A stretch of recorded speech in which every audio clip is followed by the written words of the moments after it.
Hello guys! Welcome to Amo Kusina. Magluluto tayo ngayong araw ng marag laham sa Arabic. Pinakuluan ko nga pala ng 7 minutes yung ating laham. At ngayon ay nag 7 minutes na at kukunin na natin. Itatapon natin itong pinagkuluan natin dahil kinuha ko lang yung kanyang mga madumi na lumalabas. Yung iba ay sinando ko na. Yung umaapaw na parang bubbles. Ayan. Lagyan natin ng panimbagong tubig. Pakuluin ko siya ng 1 oras bago ko siya igigisa.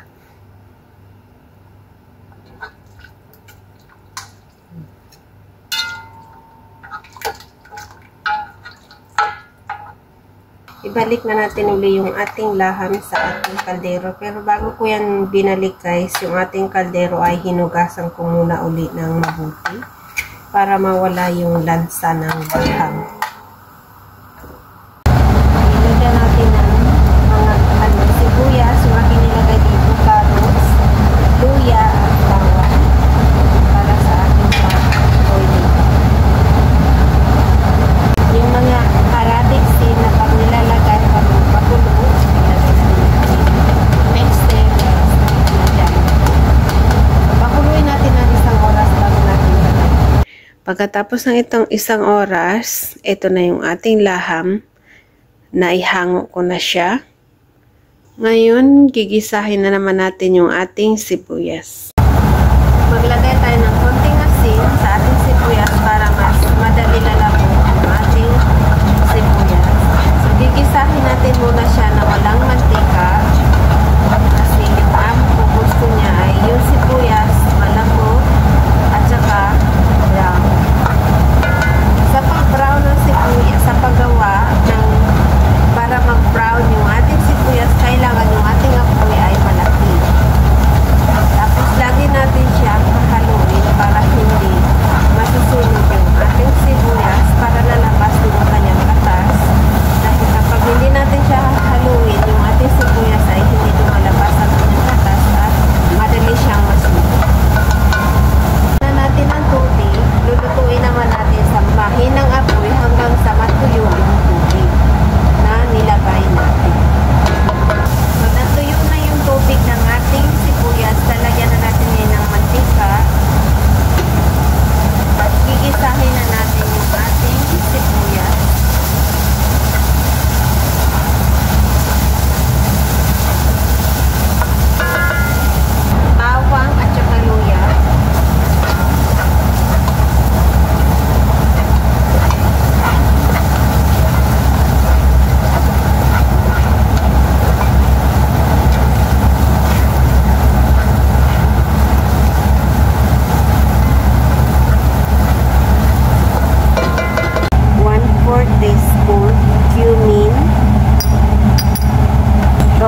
Makalipas ang isang oras, buksan na natin.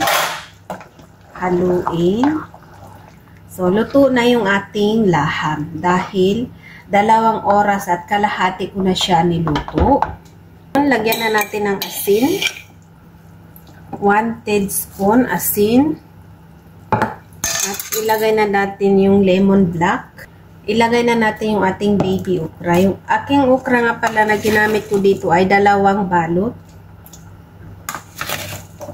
Ilagay natin siya ng dahan-dahan para makita natin kung may madumi pa yung ating okra. Dahil hinugasan ko po ito, pero hindi po maiwasan na may matirang mga durog. Hindi ko sinasali yung mga durog. Kaya dahan-dahan ko siya nilalagay para mas makikita ko. Mga ganyan, kinukuha ko yan. Tingnan nyo, nahugasan ko na nga siya kanina ng isa-isa, pero mayroon pa rin akong hindi nakikita. Palakihin na natin yung apoy hanggang sa kumulo at lutuin natin naman hanggang sa maluto yung okra din. Kukunin na natin, papatay ng apoy at isi-serve na.